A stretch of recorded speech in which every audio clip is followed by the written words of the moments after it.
Hey there guys and gals, welcome back to BackPocketGameReviews, and today we're going to talk about Captain Marvel. So Captain Marvel recently released to moviegoers worldwide. However, there is a lot of controversy surrounding Captain Marvel, which is actually kind of new for a Marvel movie. Like, usually you have like a couple people that dislike Marvel movies, or there's like people who dislike some of the humor in Thor Ragnarok, saying it was a little bit too over the top. Really, I haven't had any issues with Marvel movies. However, with Captain Marvel and Brie Larson being the lead role, there's been a lot more controversy. Brie Larson is kind of known to be a little more on the super sensitive side. When I say super sensitive, I mean she's kind of made some comments about how she didn't really want certain genders or races reviewing her movies that much.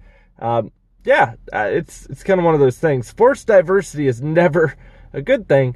Diversity, because it's diverse, is great. It's weird. I know a lot of people are trying to understand what the difference there is. If you don't understand it, I'm not going to explain it right now. So let's jump into talking about Captain Marvel. So Captain Marvel is kind of fracturing the MCU right now. And part of it is because you've got some bad reviews coming in.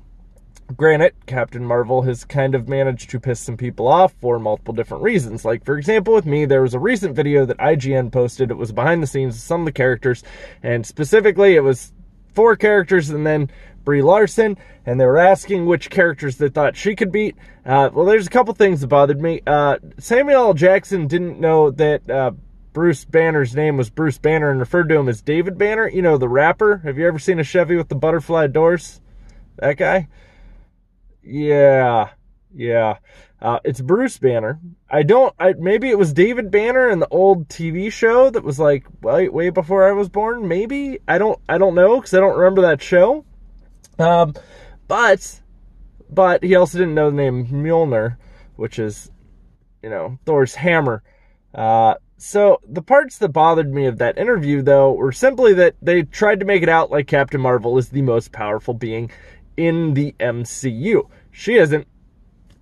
It's just, she's not.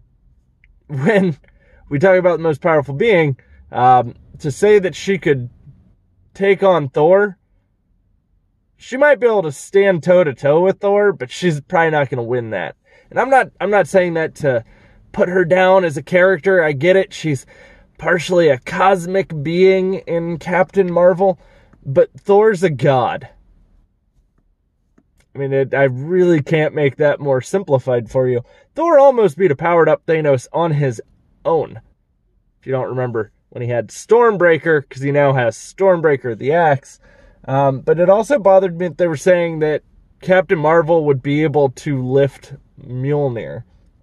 So, why does that bother me? Well, so Mjolnir, there's one of two things. Supposedly, the Hulk could lift Mjolnir, just because the Hulk is that damn strong, which he is the strongest person in the MCU.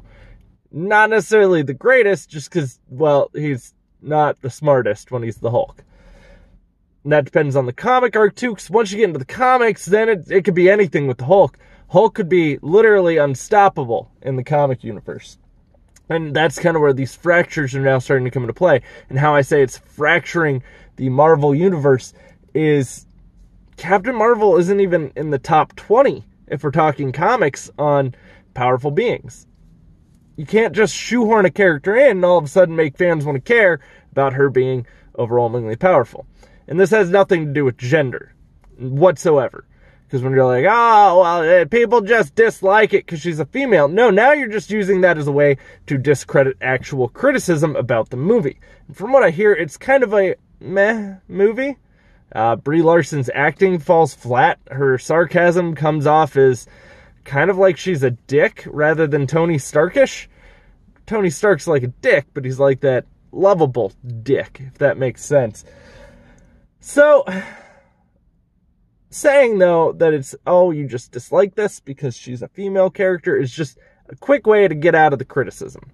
A lot of people like female characters. I have no issues with the strong female character. For example, I absolutely loved Wonder Woman. And I do agree, young girls need a role model that isn't Barbie and looks like she threw up every meal she's ever eaten. No offense to Barbie.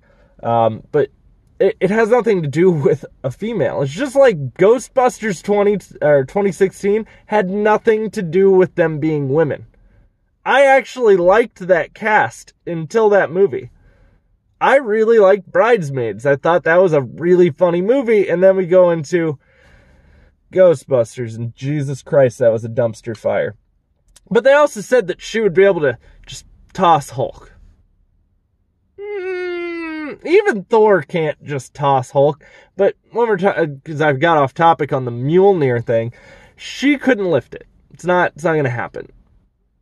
You either have to be like extremely pure, which Captain America couldn't lift it. Captain America was not worthy of lifting Mjolnir. So I don't get it here. I think Vision lifted it though, but that would kind of make sense seeing as that Vision's not really corrupted like a person would be. It's weird. But I really don't like the way they're going with this. I am excited for Dark Phoenix. Dark Phoenix is one of the most powerful beings in the Marvel Universe. Even if we're talking comics, Dark Phoenix would be in like the top 10. So that's going to be pretty exciting. And I like the girl who plays her, who's like Sansa Stark in Game of Thrones. So I am really looking forward to that. And I don't really hear a lot of hype around that movie going like, oh, well, you should just let her be a strong female lead. Should have been really nothing surrounding that. And we shouldn't have made it out like she's going to be the most powerful being. She is the most powerful being, so be it. But you don't need to sit there and call it and have her sitting there talking about how she can do Thor, Captain America, the Hulk. She'd take care of them easily. That's what they're going on about. Oh, Iron Man was the other one. But I'm not going to lie. Iron Man is my favorite superhero. And yeah, she'd probably kick Iron Man's ass. But that also depends on if he had like a plan to handle her. Kind of like Captain Marvel buster suit, I guess. I don't know. Iron Man's one of those characters where it kind of depends on how much time he has to prep for the situation. It's kind of like Batman. Batman and Iron Man are my two favorite superheroes. They're like the same person almost. And I did grow up with comics, so I think that's also part of where my issue falls into play. And again, I'm not saying that Captain America isn't powerful. I just don't really like how it's being handled.